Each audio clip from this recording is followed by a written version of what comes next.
RCM. RCM is the investor here. It has gone to a company called MAT in Uganda and bought 100% of that college. So automatically MAT will be a sub or a subsidiary of RCM. However, ladies and gentlemen, one thing we need to know is that now RCM, which is the parent company, this is the parent company, has a subsidiary which is located in a different country. So then MAT, which is a subsidiary in Uganda, will be called a foreign subsidiary.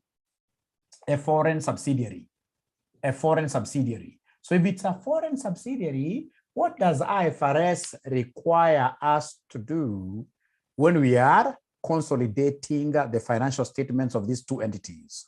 Now listen, ladies and gentlemen, we are required by IFRS to report in a single currency. The group financial statements here must be in a single currency called what here? The reporting currency. So reporting currency is the same as what here? The parent's currency. The parent's currency, which in this particular case will be what we call the Kenya shillings. The Kenya shilling will be the reporting currency, the parent's currency. The other currency here, of course, we have got two currencies involved. We have the Uganda shillings. So in this case here, the foreign subsidiary currency will be just a functional currency. Although I don't want to go into that, the most important thing is for us to appreciate that in group consolidation, we shall be taking the figure of the parent. So for example, if sales of RCM is 1 million, and then we have a sales of MAT in Uganda is 1.5 million. These are Uganda shillings, these are Kenya shillings. Kuna siku mwanafunzi alinifurahisha sana. Alisema consolidation. Consolidation ni ku-add. Sasa anakuja na add hizi pamoja, ati anapata 2.5 million. Huyu mwanafunzi utamwambia namna gani wewe? Mwanafunzi kama huyu utamwambia namna gani? Amejua concept kwamba consolidation is about, in this case here, putting together, adding. Haiwezekani. Not rest in peace. No. There is no way you can add these currencies the way they are. We must look for the foreign currency, the foreign subsidiary metrics must be translated to the parent's currency, must be translated to what we call the reporting what here? Reporting currency. That is so important to us. Ladies and gentlemen, listen and listen to me very well. Please listen. Please listen. In your exam, always, for purposes of translation, for purposes of translation,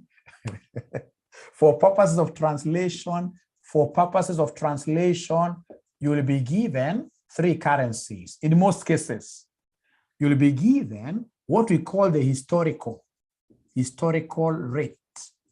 At times we get some books calling it the acquisition rate, exchange rate. All right. You'll be given the closing, or rather the average first, the average rate. You'll be given the average rate, and then lastly, you'll be given the closing rate, the closing rate. So, ladies and gentlemen, if I'm given these three kind of rates here, how will I apply them during my translations? There is one thing I will never forget, that income statement parameters always use the average rate. Thank you very much, Carol. Income statement, things like sales. You see, like now sales, of course, at times you'll be told that use the historical rate. But you see sales, we have got many of them in a year. The transactions, the sales transactions are like 1 million if it's a good company. Like now yourselves, how did you pay us? There are people who paid us at the beginning of the semester. There are people who will even pay us today. So sales, we can only, in this case here, use what we call an average rate. So if it's income statement, income and expenses, always translate them using the average rate. So income stroke expenses, always translate them using Income statement item, yes. How about this closing? Remember, closing rate is the same as reporting rate, end of year rate. Caroline is telling me, Mwalimu, here, we always use, in this case here, we always use this rate for balance sheet. For balance sheet. How about acquisition rate? How about acquisition rate? The date of acquisition. Let me remain silent a little bit there. Let me remain silent a little bit there.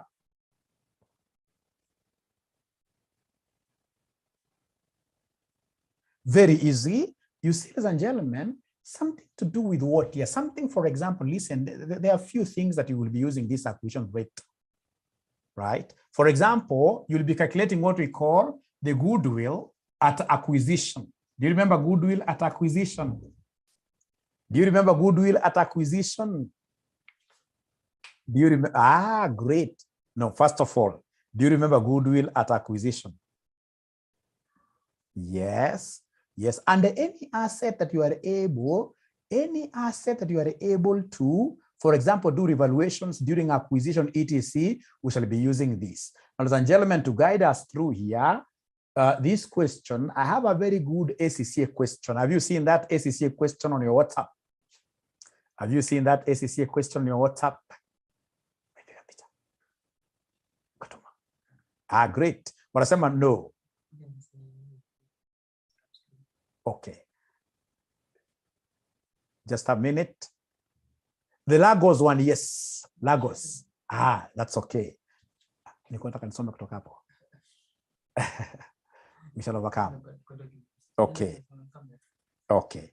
So Lagos, so I'm looking for this other group I know must be having an issue. They haven't gotten the free zote mbili. Ah, great. So all of us have gotten that question. The Lagos and Nigeria. Wanasema Nigeria. I've never known why they put an N there. I've never known why they put. So wanasema the following are the summarized accounts of Nigeria and the Lagos. So you can see Nigeria is in dollars and Lagos is in DN. All right? Kuna wale ambao wajapata iko mnafunza za tumatuma haraka kwa hizo group mbili. Please, kama hujapata enda kwa WhatsApp, sema kwa group yenu, sema I haven't received. I'll be able to send you right away. Sema you haven't received in your group. In your group. Great. Sasa wanasema additional information. Nigeria acquired 40,000 shares in Lagos on the first day of the accounting period for DN 400,000 when the retained earnings were DN 50,000 and the fair value of the NCI was DN 30,000. Note number 2, at the date of acquisition, the fair value of Lagos non-current assets, which at that time had a remaining useful life of 10 years, exceeded their book value by DN 10,000. So wanasema kwa group ya AFM, kuna wanafunzi wakapo watumie kwa hiyo group ya AFM. Ushatuma tayari? Okay, great. Let me give them 1 minute ndio tuanze pamoja. 1 minute ndio tuanze pamoja. Ladies and gentlemen, trust you me, especially now that we are starting our revision, right?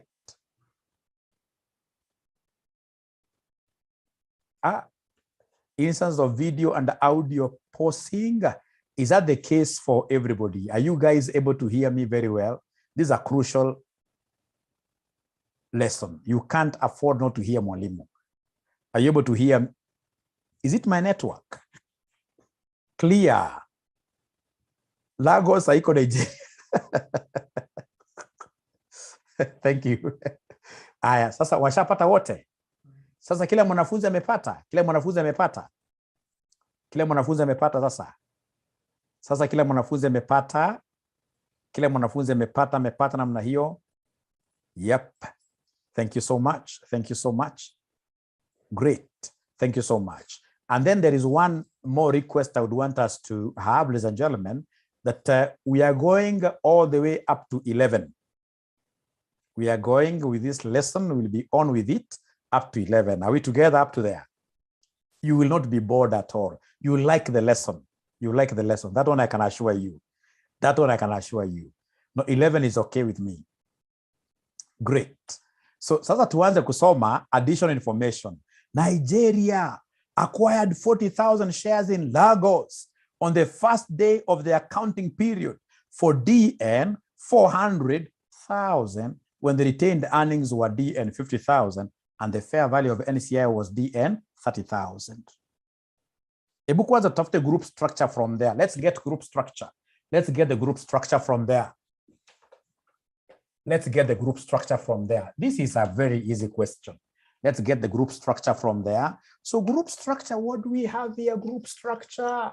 We have, ladies and gentlemen, a company, in this case here, called Nigeria, buying a smaller company called Lagos. But remember, they took how many shares of Lagos? 40,000.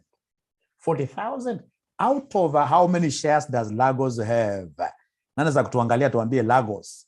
Lagos iko na shares ngapi zote? Oye, Lagos iko na shares ngapi zote? Lagos iko na shares ngapi zote? Mimi najua. Thank you very much. Nitaenda pale kwa share capital ya Lagos, ni divide na nose. Ni divide, so not na nose, but ni divide na par value. I divide na par value. Nitaenda kwa share capital ya Lagos. Share capital ya Lagos naona ni 50,000. Right? Now I can see the par value ni 1. The par value ni DN1. So inamaanisha the nose hapa. So the number of ordinary shares za Lagos ni 50,000. So then what is 40,000 divided by 50,000 times 100%? Times 100%. Wananiambia Karo, ati inakuja ni 80%. 80%. So 80% shareholding, then automatically, ladies and gentlemen, Lagos becomes who to Nigeria? Lagos becomes who to Nigeria? 80% is quite high. Becomes a subsidiary. Thank you very much. And if it becomes a subsidiary, then the first thing that I will do, I will look at the balance sheet of the subsidiary. Go to the balance sheet of the subsidiary. That is the next step. Go to the balance sheet of the subsidiary. So in this case here, translate balance sheet, assets, and liabilities, using, wanasema namna gani somebody using the closing rate. Hebu tuone kama tunawezana na hii kitu kweli. Tunawezana ama hatuwezane nayo. So the next thing I'll do, because Lagos is a foreign subsidiary. It's a foreign subsidiary. What I'll do straight away, stand up on my goodwill and net assets. No, this is a special case. So I'll translate the balance sheet, assets and liabilities of the subsidiary, of the subsidiary using the closing rate. So are you able to see? Remember, you are the ones who told me that mwalimu balance sheet, use the closing rate. Sasa ebu tafuteni maajabu ya Musa. Tafuteni balance sheet. Ebu tafuteni balance sheet. Tafuteni balance sheet. Tafuteni balance sheet. Tafuteni balance sheet. Aha. Tafuteni balance sheet ya nani? Tafuteni balance sheet ya Lagos. Balance sheet ya Lagos. Are you able to see those net assets abracadabra? Are you able to see the net assets abracadabra? Patapotea.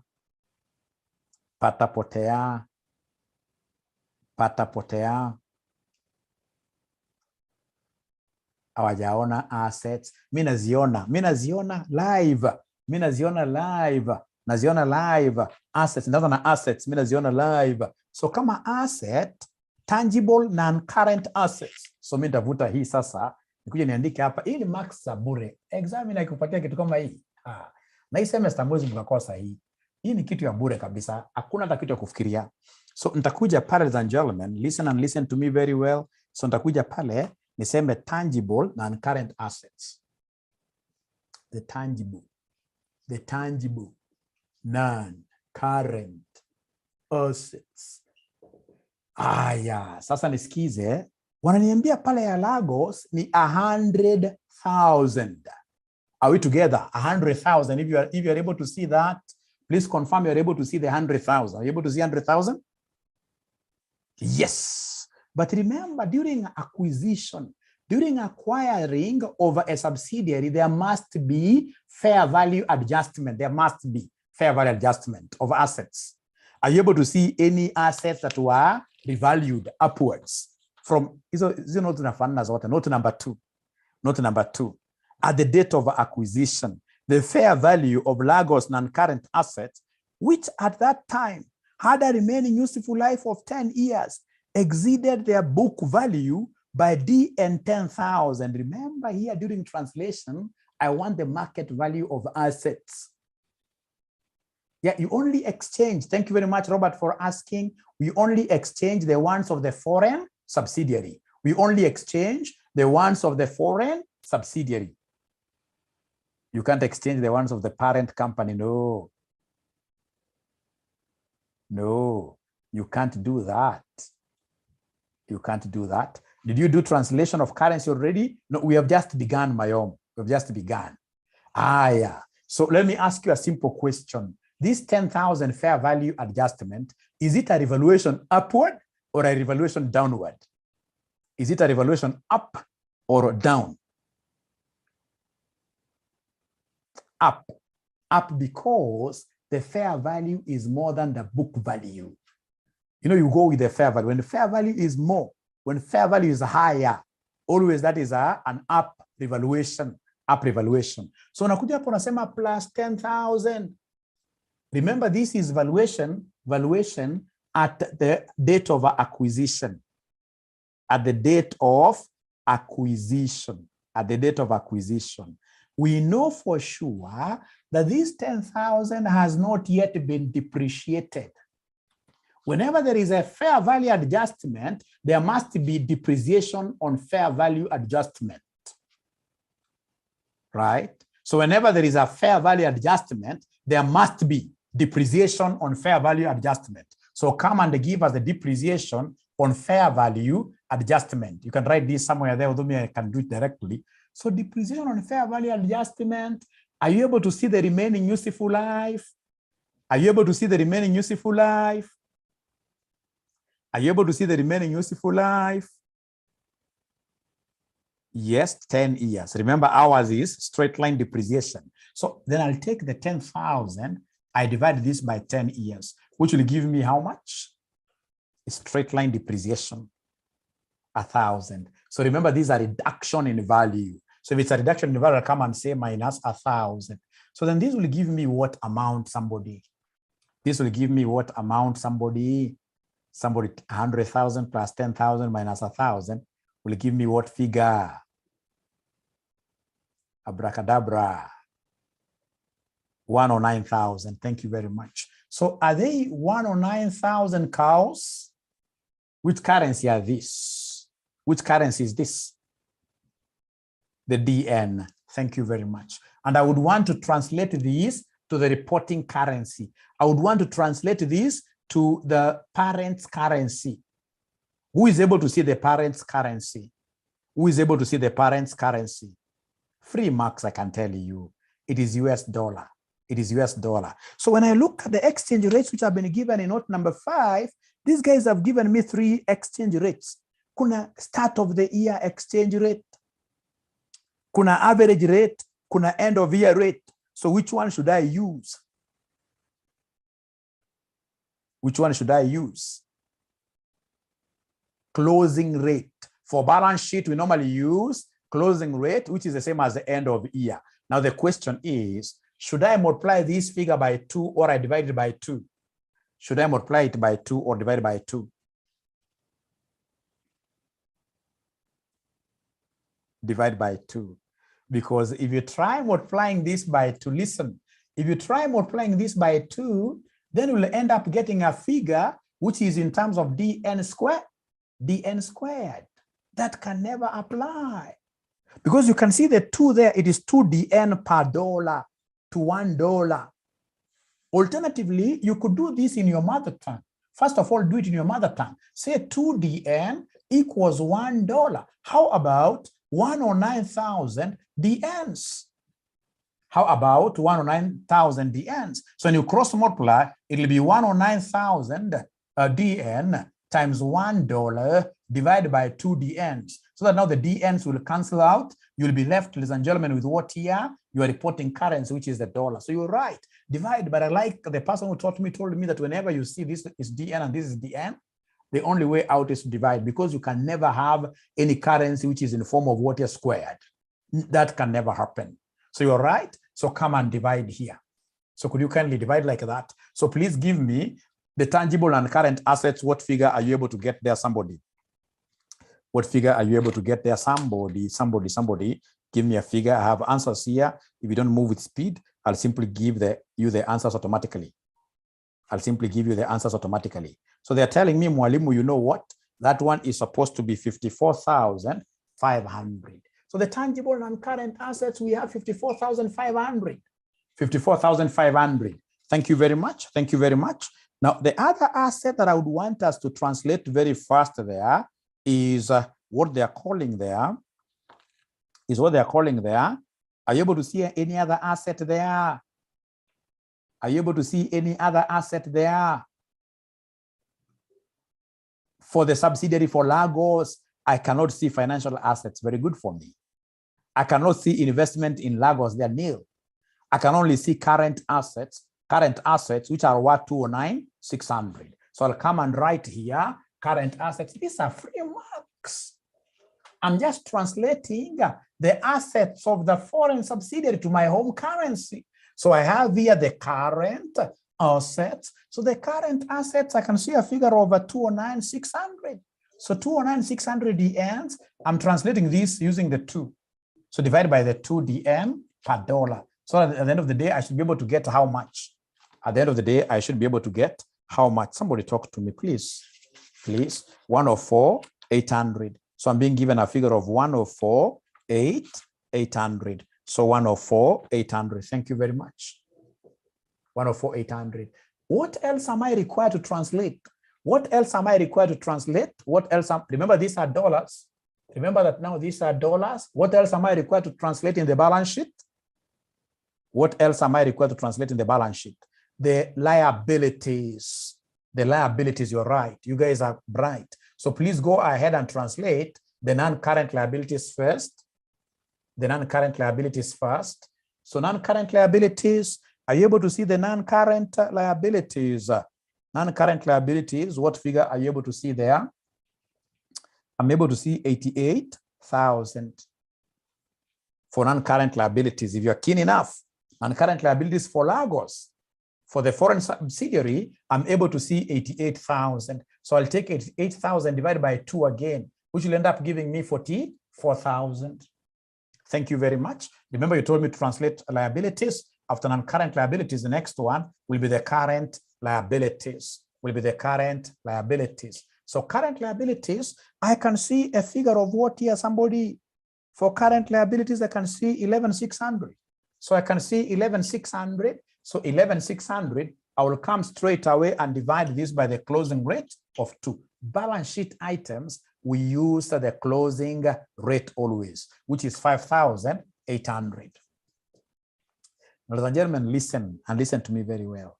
Once I've been able to translate this, I know that my next working will not be the goodwill. My next working will not even be the income statement. If the examiner wants me to provide a group balance sheet, if the examiner wants me to provide a group statement of financial position, I'll move after I've done this. This is quite significant to me. I'll go here to my book, write the name of the company. The name of the parent company is Nigeria. Nigeria Group. Nigeria Group. Statement of financial position. Statement of financial position. Statement of financial position. Statement of financial position. As at whatever, I know that language, you guys are quite used to it. I know that language, you guys are quite used to it. So tunaanza na assets za kawaida, So tunaanza na assets.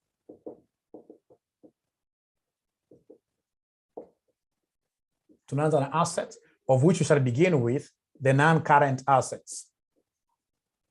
So non-current assets, I can see they have given me the name there, tangible. Now remember, I am consolidating. I am putting these things together now. It's about taking the parent plus the subsidiary. So for the tangible, what numbers am I supposed to add? Somebody there. What numbers am I supposed to add for the tangible? I'm taking the one of the parent. Now remember, I've been able to translate the balance sheet of the subsidiary. So for the tangible, if you guys are good, you'll be able to see the figure of the parent is 218,000 tangible. Akiniko peke yangu oye.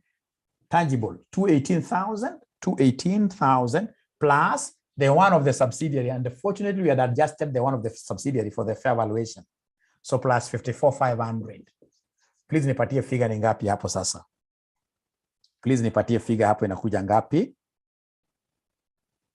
Oye, awaongei 272,500. 272,500. Now, after tangible and current assets, I know the next thing should be what here? I cannot talk. Remember, I'm following, ladies and gentlemen. If you wish, I'm following there. Straight away, after this tangible, it doesn't matter the order really. I can come and I know this is quite a serious goodwill. I can't talk of investment in a subsidiary. So goodwill, I'll simply come and write there goodwill, and then I'll write for my examiner that I need a working for this. I need a working for that. From there, we have financial assets. So we have financial assets, free mark really.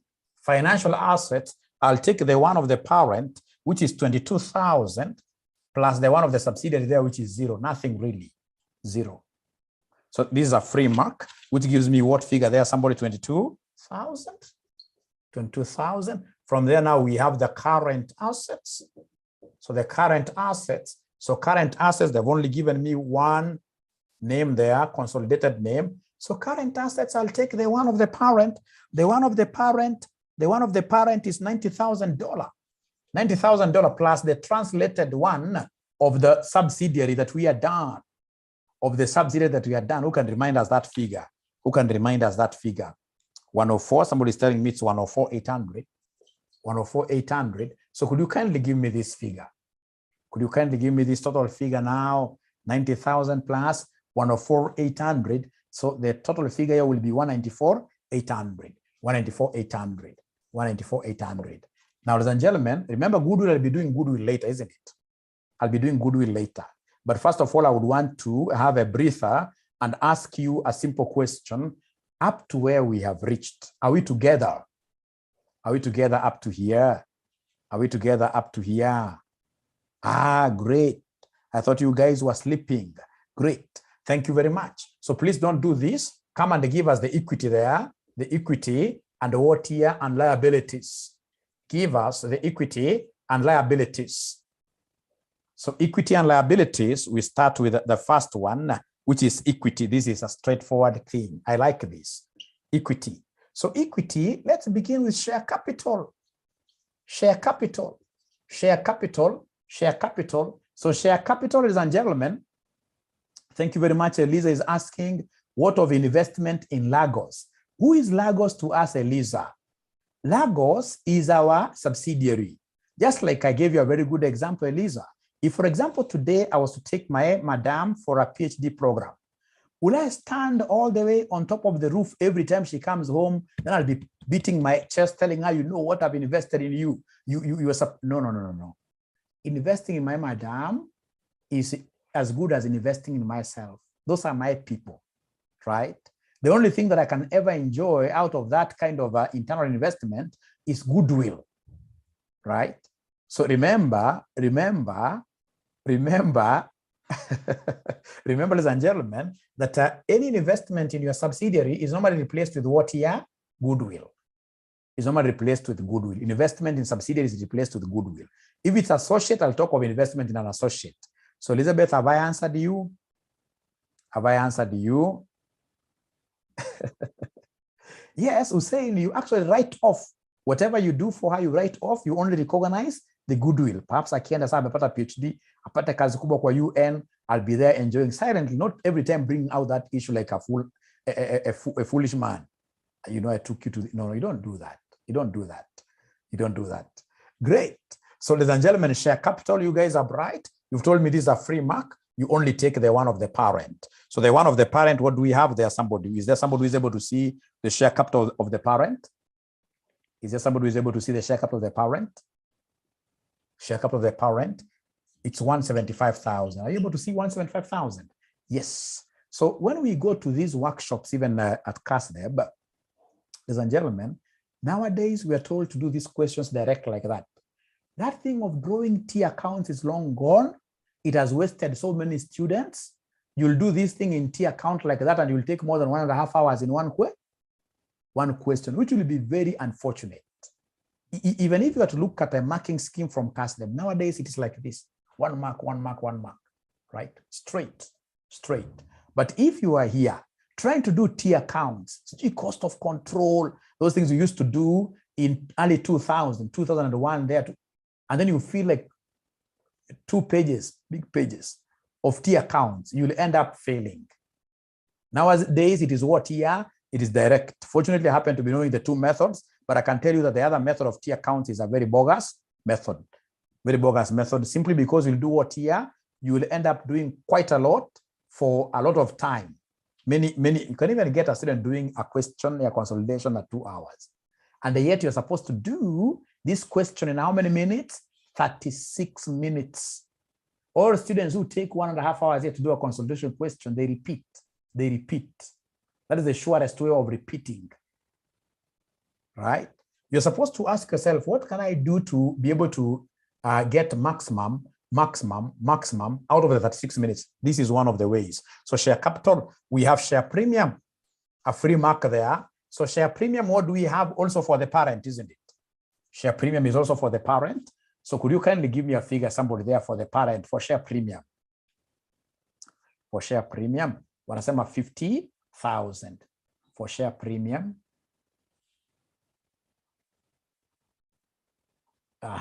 50,000. Thank you very much.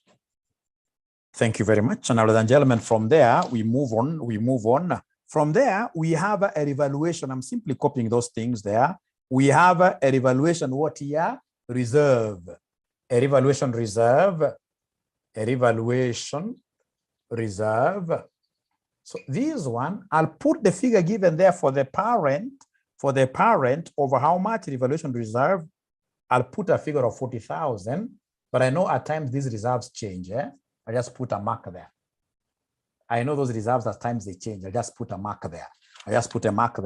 From there, ladies and gentlemen, the next thing there will be a very important working before NCI is what we call the foreign currency. Very important because of the translation. The foreign currency adjustment. This is a very important working, which I'll not do. At times, I'll just write working like that, and then I'll ask my examiner to go and do it later on himself. I don't want that mark. I don't want an award, right? Because at times, some of these workings here will really drain you, right? So after foreign currency adjustment, I'll just leave it like that. I'll come and write the non-controlling interest. Non-controlling interest. So non-controlling interest pia unaweka working. Kama ni mimi naweza nisikafanya hiyo kulingana ile maswali nakaa kwa hiyo past paper, naandika working namna hiyo, right? So nataka nivute board sababu ya liabilities. So I don't know whether you guys have been able to write up to there. Have we been able to write up to there? Have we been? Yes. Thank you very much. So then what I'll do, I'll come and rub a few items here and bring in the issue of non-current liabilities in a free mark. Namwandikia hapo non-current. Namwandikia hapo non-current liability. Non-current liabilities. Nachukua ya parenti. Non-current liability. Nachukua ya parenti ambao ni 15,000. 15,000 plus ile non-current liability ya subsidiary. Ilikuwa inakuja ngapi? Non-current ya, kuna retained earnings. Yes. Tumesahau retained, yeke mahali hapo. Yes. Thank you very much. Yeke retained earnings mahali hapo. Yes. Weka retained earnings mahali hapo. Pali popote hapo GNCI. GNCI. Great. You guys have become brighter than mwalimu, which is the best thing. The major objective of any kid is to become brighter than the father. You become brighter than the father. If today I realize that my son is not brighter than myself, I'll really feel very bad. I will feel very bad. My son has to be brighter. So mnaniambia na current liability ilikuwa 44,000 free marks. Please add for me nipatie hii. 15,000 plus 44,000 gives me how much? 59,000. 59,000. 59,000. Thank you very much. Now, the last one is the current liability. The last one is the current liabilities. So the current liabilities, I'll pick the one of the parent is 25,000 plus the one of the subsidiary. Subsidiary going to kuja ngapi? Subsidiary going to kuja ngapi? Somebody current liability. 5,800? 5,800. Thank you very much. So hii itakuja tupatie ngapi somebody mara mwisho? Hii itakuja tupatie ngapi? 3,800. 3,800.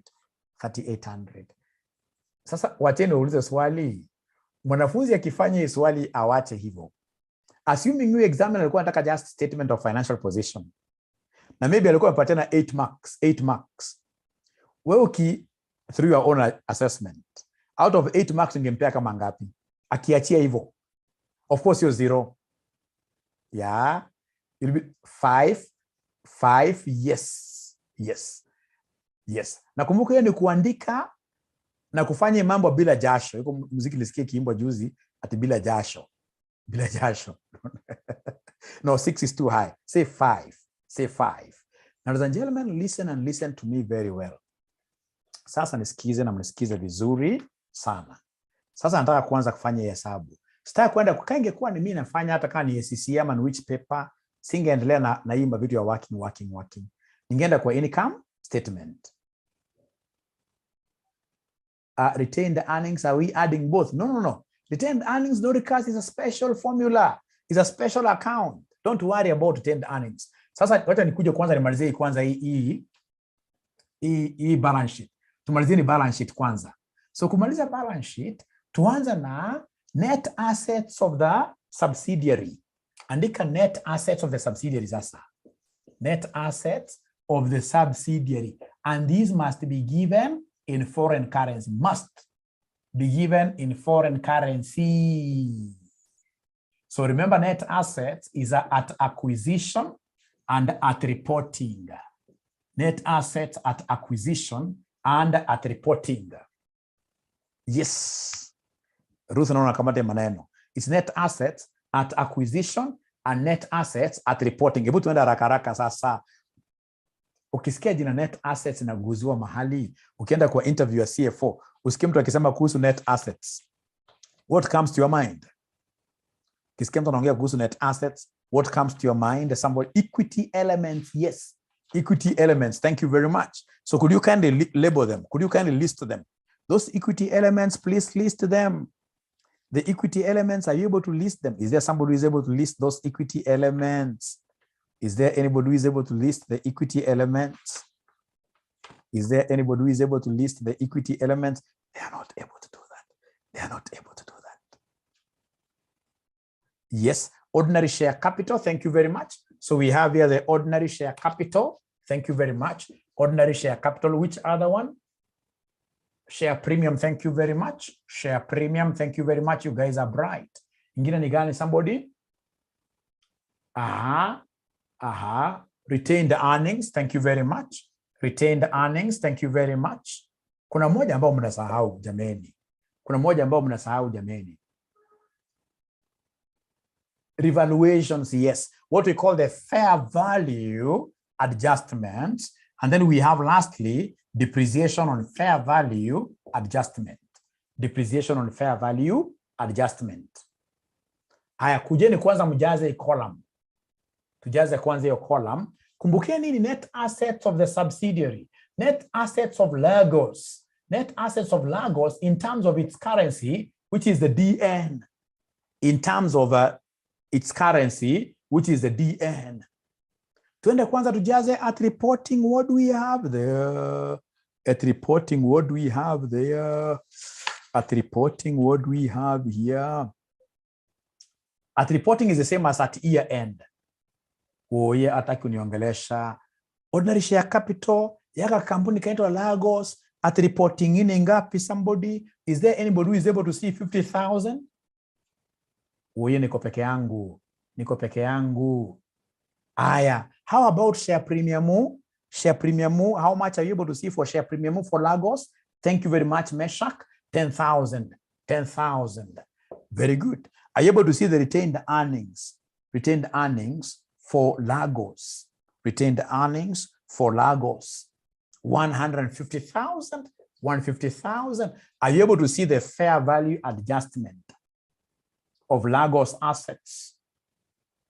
Of Lagos assets? What's coming in? 10,000. Thank you very much. 10,000. Thank you very much. How about the depreciation on fair value adjustment that we got? Do you remember depreciation? So it's 1,000. It's 1,000 like that. But remember, this is something you deduct. It is something you deduct.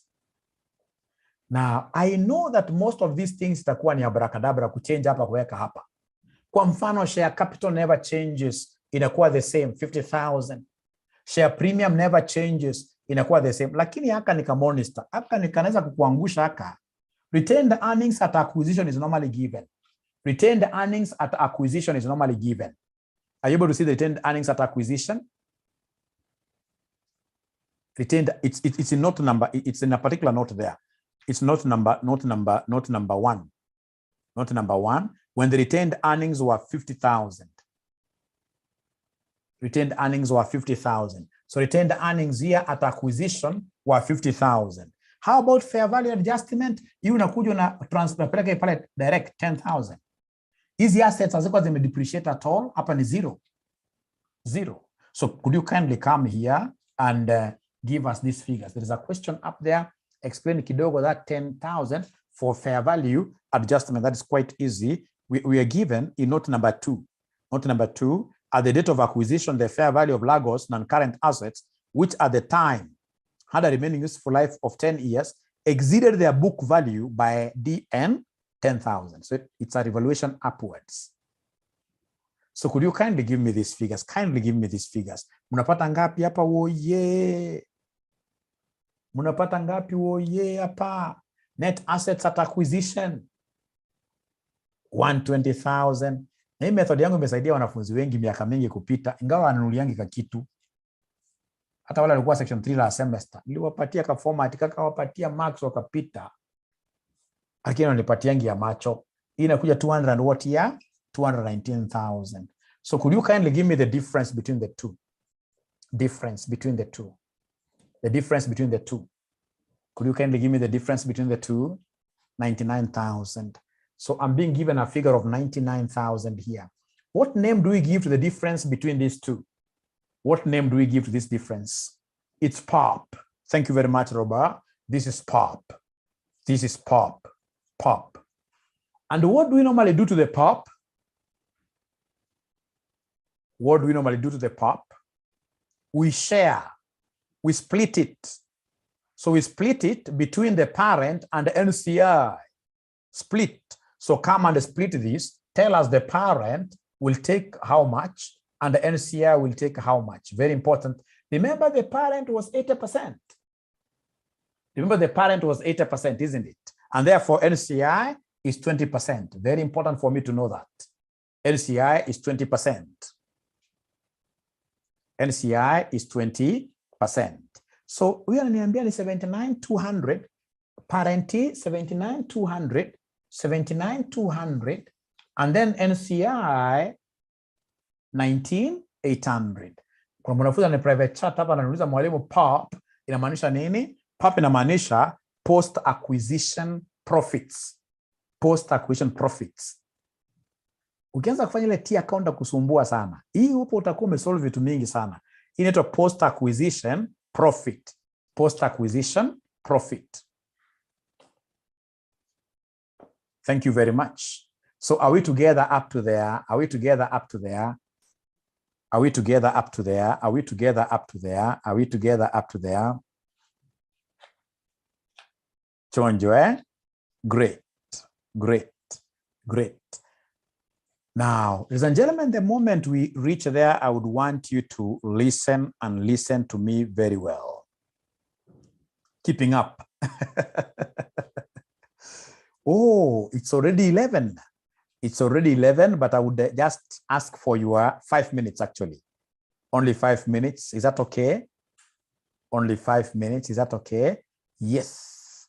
Now, we have what we call the foreign currency adjustment of the net assets. mentioned there, foreign currency adjustment of the net assets. Foreign currency. Hii lazima.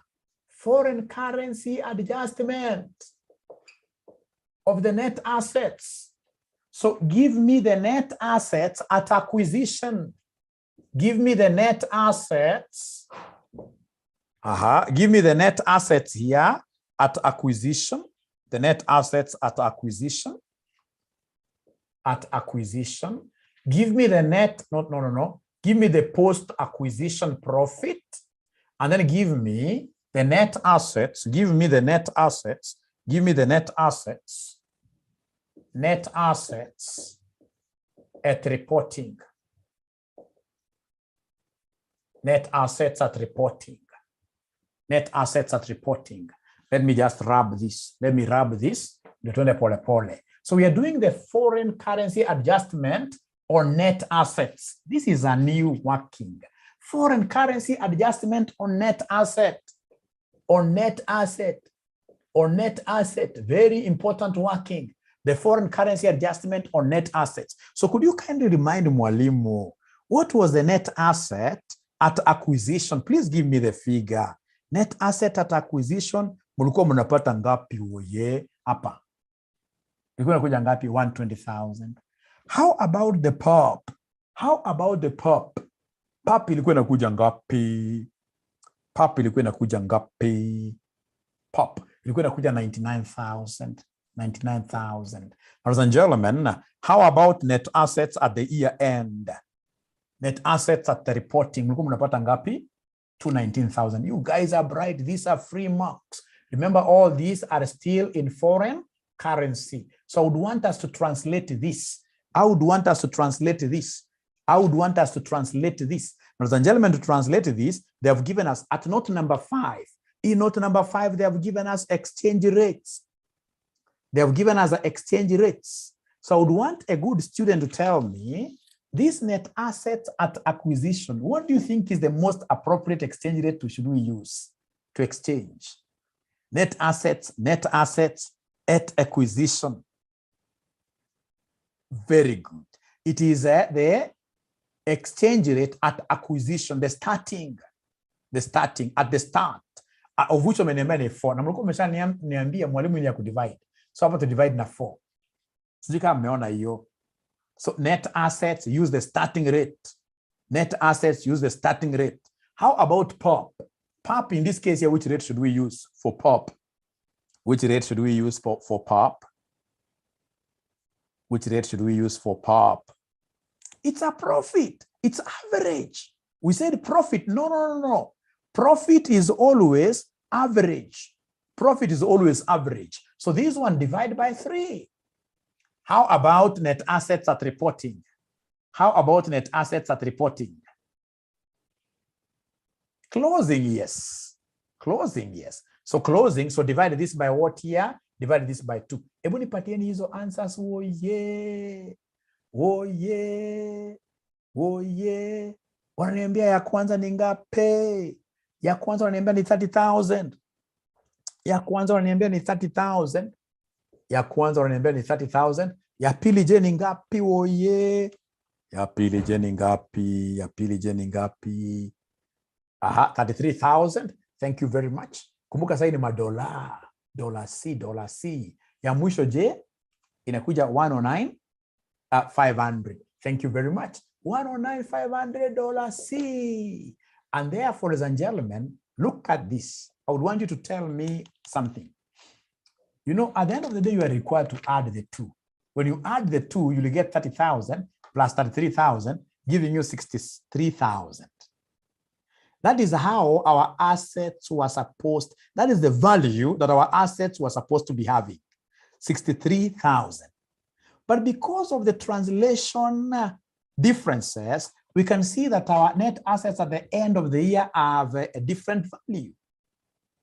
They have a different value. So, ladies and gentlemen, for you to be able to get, in this case here, a foreign currency adjustment adjustment on net assets, which will be a gain here. I can see it's a gain. What I'll do, I'll take the closing rate 109,500 minus these other two, minus these two combined. I'm going to subtract minus 30,000 minus 33,000. You'll be able to get your gain on net assets. 120 ilitoka wapi? Umesahau hiyo working tulikuwa nayo huko juu.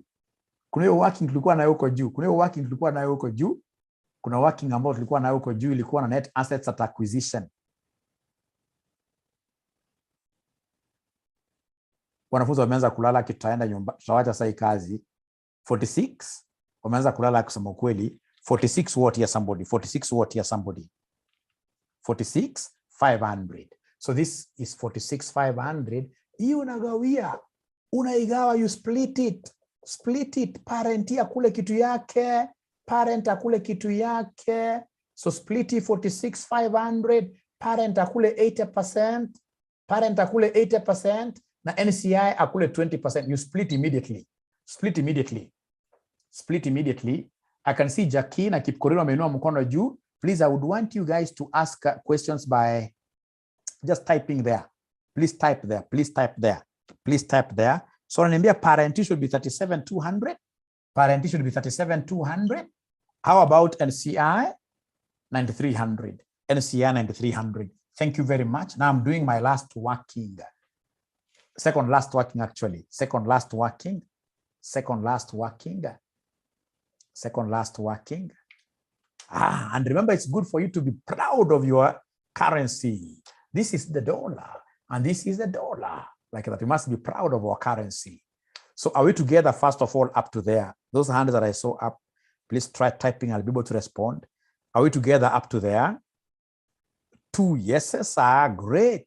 It's good to know that you guys are following. So the next, which happens to be the second last working, is the working of goodwill. So calculate goodwill. Calculate goodwill. If you allow me, I'll come and straight away now grab this.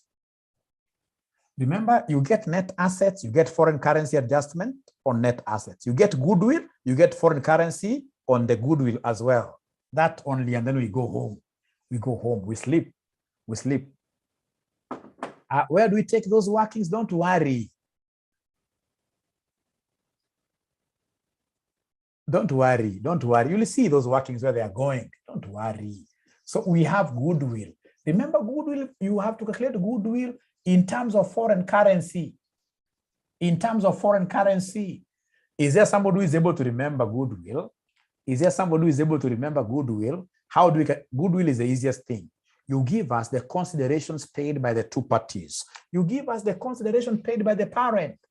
Consideration paid by the parent. Ukiangalia pale, ina confusing wanafunzi wengi sana. Utaona mwanafunzi amena amechukua the parent. You know, it has to be in form of foreign currency. Unaona kama yashachukua ile 100K, which is truthful, but you see 100K is in form of dollar. Usidanganyike. Woye. Usidanganyike. Usidanganyike. Ni in terms of what here? The foreign currency, the DN. Is there somebody who is able to tell me the consideration paid by the parentee in terms of the foreign currency? Someone talk to me. Ukiangalia note number 1. Ukiangalia note number 1. They're gonna I rubbed before they finished. I'll share the video with you. Don't worry. I'll share the video with you. I'll share the video with you. So amesema hapa kwamba from note number 1, it is 400,000 DN. Thank you very much. 400,000 DN. Please remember that this is goodwill in form of DN. In form of DN. In form of foreign currency. In form of foreign currency. Great. Now, ladies and gentlemen, after that, come and give us the consideration of the NCI. The consideration of the NCI. Are you able to remember the fair value of NCI? Are you able to remember the fair value of NCI? Is there somebody who is able to remember the fair value of NCI? The 20%. These guys will give you the fair value of NCI. The fair value of NCI inakuja ngapi? Same. 30,000. Unfortunately, it is in the form of DN. Kama iko in form of DN, utanyoroshwa sawa sawa. Alafu unanipigia simu unaniambia mwalimu, hii AFR mimi naanguka kila siku nimerogwa. Hakuna kurogwa hii maisha. Ni wewe mwenyewe uja internalize concepts, ujarogwa na kuroga. Si mroge ajiroga kwanza yeye mwenyewe apate, ajiroga mwenyewe apate ni pesa basi. 30,000. Note number 1, Abdul. Note number 1, remember. Note number 1. So then this gives us 430,000 like that. Abdi, angalia note number 1, Abdi. Note number 1, ndio kuna kitu ya 400,000 DN. Abdi, confirm whether you've been able to see the 400,000. Abdi, confirm whether you've been able to see the 400,000.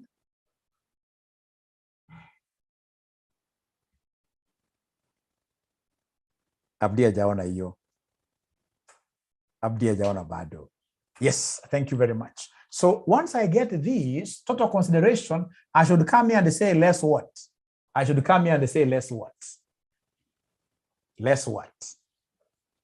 I should come here and say less what?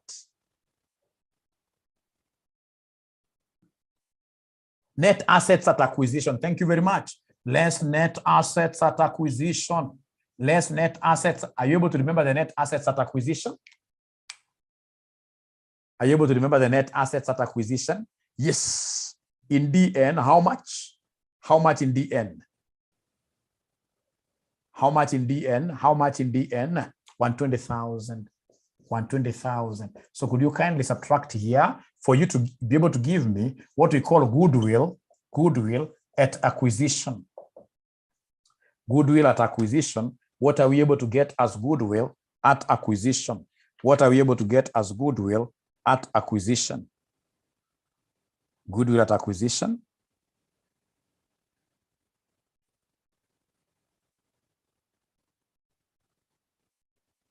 $310,000.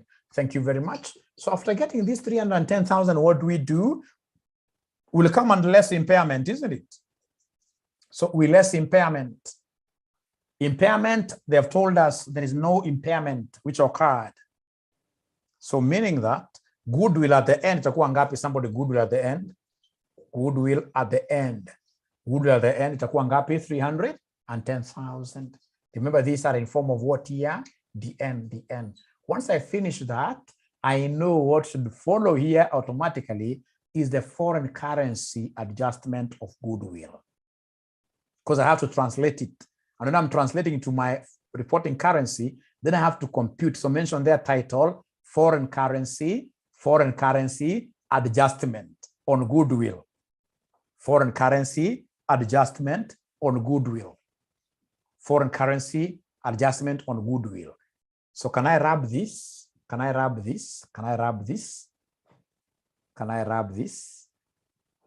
Thank you. Thank you.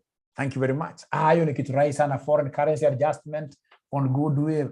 Hiyo ni kitu rahisi sana. Hiyo ni kitu mboga. So foreign currency adjustment. So foreign currency adjustment for goodwill. What tunakuwa na hizo mbili peke yake for goodwill. So what do we have here? We have goodwill at acquisition. Mlinipatia 310,000 DN. So nataka ku translate. So ina translate namna gani? Divide na nini? Mnakumbuka exchange rate kweli? Oh yeah. Mnakumbuka exchange rate kweli? Penina amesema mwalimu translate at 2. How can you translate at 2 something that occurred at acquisition? How can you translate at 2? And we know the acquisition. We know the acquisition rate, the start rate. Remember, we acquired this thing at the start of the period, right? Start at 4. So divide this at 4. Thank you very much. Please give me a figure. Please give me a figure. 77,500. Thank you very much. And then now we have goodwill at reporting. Goodwill at reporting. So goodwill at reporting was also 310,000 DN. But I would want to translate this. Could you kindly help me translate this? Kindly help me translate this. Kindly help me translate this. Which rate should I use? Which rate should I use? Which rate should I use? Thank you. 2. So could you kindly then divide for me?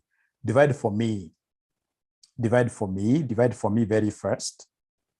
Divide for me very first. They are telling me mwalimu it is 155,000. 155,000. So please come and give me the gain there. So the gain will be 155,000 minus 77,500, which will end up giving me what figure, somebody there? USD, yes. This is now US dollar. US dollars, yes. US dollars. So wanasema it is $77,500. What should we do with this gain? What should we do with this gain? What should we do with this gain? We share out, isn't it? We share out. Thank you very much. We share out. So we share out the parent. Parent will be 80%. Parent will be 80%. NCI will be 20%. I'm almost home. So 80% of this, 20%. Please give me these figures. Give me these figures. I'm finishing. Trust you me. Numero tells me it is 62,000. 62,000. How about NCI? How about NCI? How about NCI? 15,500. Yeah. Sasa, do me a favor. Do me a favor. Can you kindly go to your group statement of financial position? Can you kindly go to your group statement of financial position, and where you are seeing goodwill, we had written goodwill into bracket working. We had written goodwill into bracket working. Do you remember that? Are you able to see that section? Are you able to see that section? Yes. What figure of goodwill should you take there? Somebody, what figure of goodwill should you take there? It has to be in terms of dollars. I want us to put a figure there. 62,000. No. This is an income statement thing. It is here. It is here. Goodwill at reporting. Goodwill at reporting, $155,000. Thank you very much. So have you inserted that thing there? Have you been able to insert there? Have you been able to insert that thing there? No, they're not talking to me tonight. They aren't talking to me tonight. Ladies and gentlemen, listen and listen to me very well. Still, when you are there, there is something else I would want you to go and just finish. There is a foreign currency adjustment there, which has a working. Foreign currency adjustment. Foreign currency adjustment, I can see there is share of parents' net assets, foreign currency, and there is share of parents' goodwill, foreign currency gain. Hii ndio mmeniambia saizi goodwill, foreign currency gain mmeniambia 62,000. Hii nimeshasahau jameni. Ya parent nishasahau jameni, hiyo nishasahau jameni. Nilikuwa kuja ngapi somebody? Nishasahau hiyo jameni. 37,200. So could you kindly go there and add? Or rather, first of all, give me the total here. For the parent only. For the parent only. So please come here and give me this. 99,200. So what I don't know is whether you have been able to fix that figure somewhere in your statement of financial position. In your statement of financial, have you been able to fix that figure somewhere? And the foreign currency adjustment, wameanza kuchanganyikiwa. And the foreign currency adjustment, have you been able to fix that figure somewhere?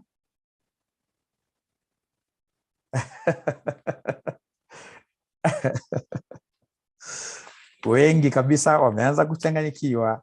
Wengi wameanza kuchanganyikiwa. Wengi wameanza kuchanganyikiwa.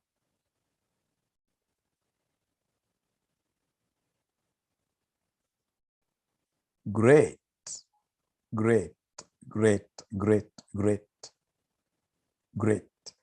Now, if you would allow me, I would want us straight away, ladies and gentlemen, to do the last working, which is the NCI. NCI. Can we do that one? Ama tuanzie hiyo kwa klasi ya kesho. Klasi ya kesho saa 4 usiku. Because tubaki na NCI peke yake. Do it. Kesho. I think Kesho is winning. Tomorrow, please. Kesho. But remember, even for NCI, we have everything. NCI is NCI at the beginning. You add the share of POP. You add the share of what are these two. You will be able to get NCI. And then now the retained earnings will be retained earnings now will be your balancing fee, will be your balancing figure. Tumalize tu hiyo peke yake, alafu tuanze kiswali mpya kesho. Tuanze income statement kesho. Yeah, so great. So ladies and gentlemen, then NCI, what do we have here for NCI? What do we have here for NCI? Fortunately, we have everything. We have everything for NCI. So NCI working. So we have here NCI at acquisition. Is there anybody who is able to give us this figure? NCI at acquisition. Is there anybody who is able to give us this figure?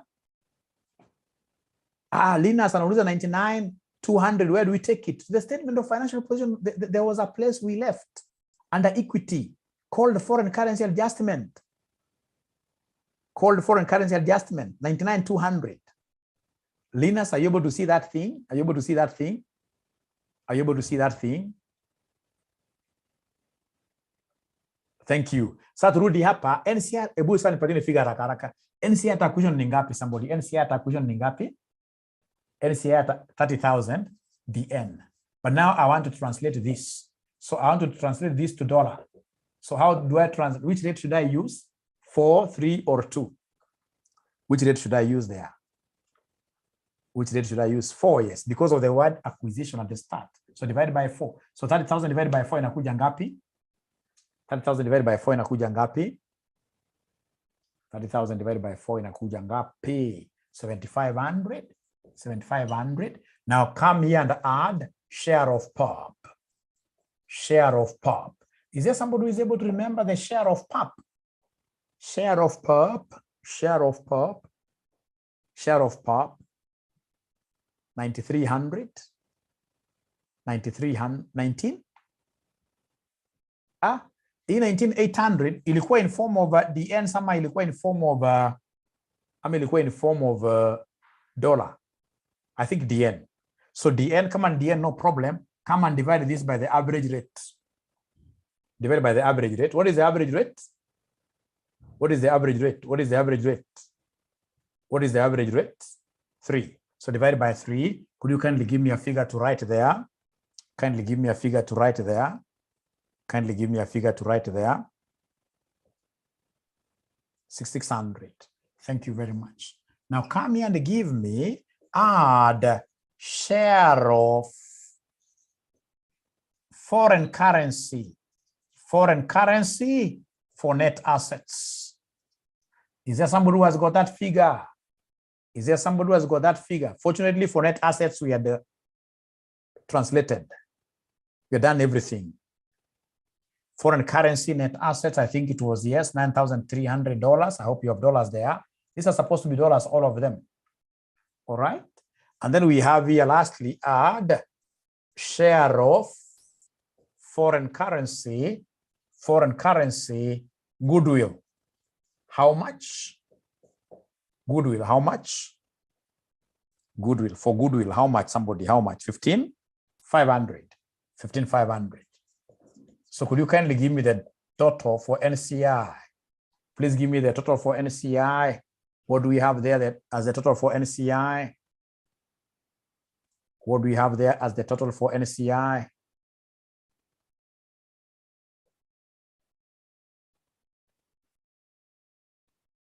$38,900. Do you know where you're going to take this figure in the balance sheet? Do you know where you'll take the figure in the balance sheet? There is a place we left there, NCI. NCI, there is a place we left there, put NCI there, put a figure there, put a figure there, put a figure there, put a figure there. And if you've been able to put a figure there, let's see whether we have anybody who will be able to give us the retained earnings as a balancing figure. Who is able to give us the retained earnings as a balancing figure? Is there anybody who can give us the retained earnings as a balancing figure 151,400. 151,400. I know, Dorcas, you are really finding it very hard. Sababu hujakuwa na mimi hapa. Linda ameconfirm 151,400. Yes, 151. Hakuna change ya revaluation. Hakuna change ya revaluation. Because whatever revaluation tulikuwa na fair value adjustment tulifanya kwa net assets. Tulifanya kwa net assets. So ladies and gentlemen, kwa masiku zote, hiyo ndio tumefanya kazi mingi sana.